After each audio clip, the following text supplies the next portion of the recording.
Hey guys, welcome to Boxing Squared for boxing news and views from around the internet. A bit of a heavyweight news mashup, about four things I want to quickly whip through, starting with the confirmation of the press tour for the Andy Ruiz Jr. and Anthony Joshua rematch. It's going to be 3 dates in 3 days, 3 countries. The Clash on the Dunes press conference, World Tour as it's called, will start in Saudi Arabia Wednesday, September 4, only a few days away, followed by New York the following day, and then the following day after that, the Friday, September 6th in London. That's where the press tour will conclude. So it's going to be sort of wham bam, thank you ma'am, 3 days, 3 venues, 3 countries. It's going to be interesting for me to see the dynamic between the two fighters. Obviously, June 1st was a bit of a shock. Andy Ruiz Jr. shocking the world. Anthony Joshua suffering his first defeat, an unexpected defeat. Ruiz Jr. claiming one of the biggest upsets of all time. Anthony Joshua has said a number of things more recently to sort of downplay some of Ruiz Jr.'s win, even though he's saying he took the loss like a man.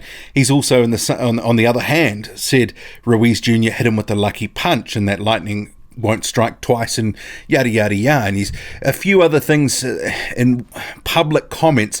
There's been a bit of an edge about Anthony Joshua. Will he take that edge into the press tour? Will he try to harness that and have a bit of aggro towards Andy Ruiz Jr.? We didn't really see that the first time around ahead of the fight on June 1st. It was sort of very amicable, but maybe things will be different. And we know Andy Ruiz Jr. has been out in public sort of dismissing Anthony Joshua's skill set to some degree, basically saying that he's not a good boxer, and a number of things that have got up the nose of some fans. And similarly, Joshua maybe behaving slightly out of his usual character with some of the things he's more recently said. So I'm looking forward to seeing what sort of energy there is going to be from both guys, and if in fact there will be a bit of beef that is sort of evolving here that they can sort of carry over into the fight. And I think there have been a number of people speculating about Joshua. What did that loss do to him in terms of his mental state? Is he going to be up for it mentally? He's even said that he lost his passion for boxing. So a number of unanswered questions, and maybe we'll get some insight into Joshua's mindset at the press conference. Well, let's hope, because it would be good to see, I think, something that's a bit entertaining, something with a little bit of heat.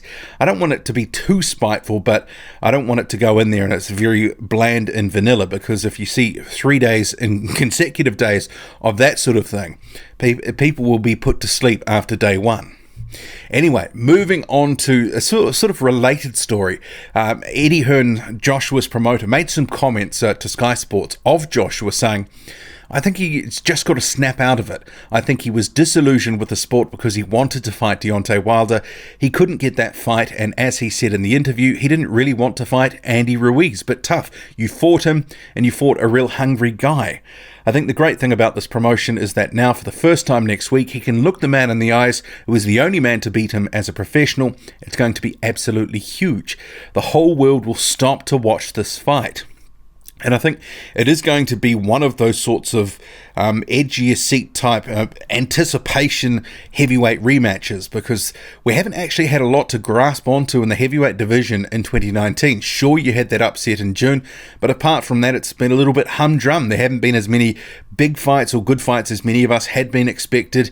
Even the second half of the year is not really panning out as we might have liked. Not too much on the calendar as yet, but that can obviously change. Maybe it's going to finish strong, but this will be a big pillar in the sort of last half of the year, in the sort of final stanza on December 7th. This really is going to be one of the biggest fights in all of boxing for 2019, and certainly the biggest rematch for the heavyweight division. This will dwarf the Wilder and Ortiz rematch. I mean, that is a good fight, but it's one of those ones, not a lot of people were calling for it, but this one here, it's a classic repeat or revenge sort of scenario. Joshua, the fancied fighter who was upset by the humble boxer Andy Ruiz Jr., who's won, and now some fans are sort of asking, has Andy Ruiz Jr., has the fame gone to his head? Has his ego started to grow beyond where it should be? Questions about will he train hard enough ahead of the fight with Joshua. Obviously, his trainer raised a few questions about Ruiz's state, missing the start of training camp, etc. There's some very good storylines here, but I sort of got away from what I really wanted to talk about there. It was the first bit. Just wanted to briefly mention on this comment that Hearn made. I think he's just got to snap out of it. And part of that sort of a little bit jarring for me, because I thought, you could look at that and go, this is just him trying to, motivate his fighter, but there has to be something there that Eddie Hearn has seen for him to say that, otherwise he wouldn't say it. And does that speak to, some of his concern for where Joshua is really at in terms of his mindset? Does he really believe that Joshua is dialed in enough yet? Saying he's got to snap out of it. You can take that many ways, but this is why I think the press tour will give us a few more indications of where he's really at. And maybe some of it we're not going to find out until fight night. But yeah, some interesting comments by Eddie Hearn there. Okay, on to the next thing, and this is regarding Daniel Dubois. This came out a day or so ago. Didn't get to the chance to weigh in on it, so I thought I'd quickly raise it here. Dubois is eyeing up a potential fight with David Price. Price just coming off a win against David Allen. But look, this is a very different sort of fight. Dubois is a much, much better fighter than David Allen. So Dubois said, Price is a good fight for me. He's been around a while and fought a lot of guys. It's a good matchup, and I'll take on all comers. I'll fight whoever's put in front of me. Whoever I've got to face, I will, and I welcome whoever steps up. And in terms of a potential matchup with David Price, yeah, I don't know about that. I think if I was David Price, I would be steering well clear of that. He'll be sent to the glue factory if he takes on Daniel Dubois. That is not a fight he wants to take. I agree from Dubois' standpoint, because he's obviously a prospect / fringe contender now. He's sort of picking up all the belts along the way, area level, English title, British title. He's collecting a whole bunch of belts at the moment. But I think David Price would get folded in probably under a half a dozen rounds. I think you would see the classic David Price where he would start off trying to, make it work, but ultimately the pressure would get to him and he'd fold like a deck chair on the Titanic. So I think that's all wrong for David Price. For Dubois, yeah, I don't mind that at all. That would be another name to put on his record about the level where he's trying to work at the moment, maybe a step above where he has been, especially Ebenezer Tete coming up. That's not a great fight, but in terms of some of the recent ones, you've had Nathan Gorman, Razvan Kajanu.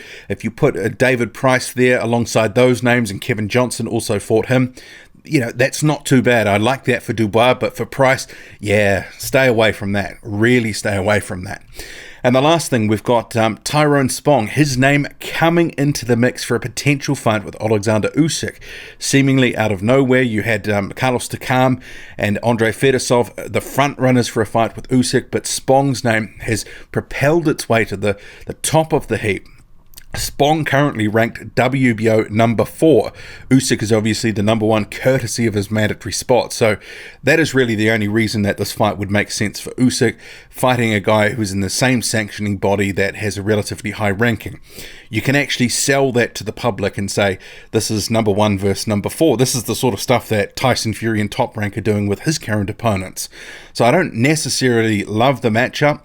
At the moment, Tyrone Spong has really done nothing in the heavyweight division. He transitioned from being, in other combat sport to heavyweight boxing. There's 1 or 2 people that come onto the channel really talking Spong up, but to date, he really has done nothing in the division. Doesn't have much form to speak of.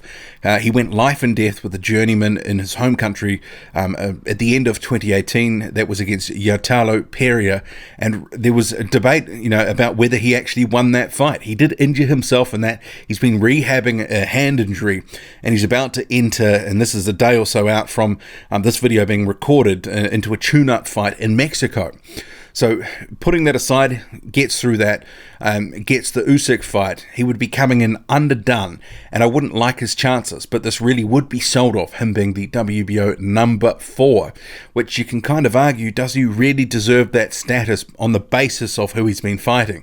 I'd argue no, but there's a number of guys within the WBO with regional belts like Spong who have this artificially high ranking at the moment.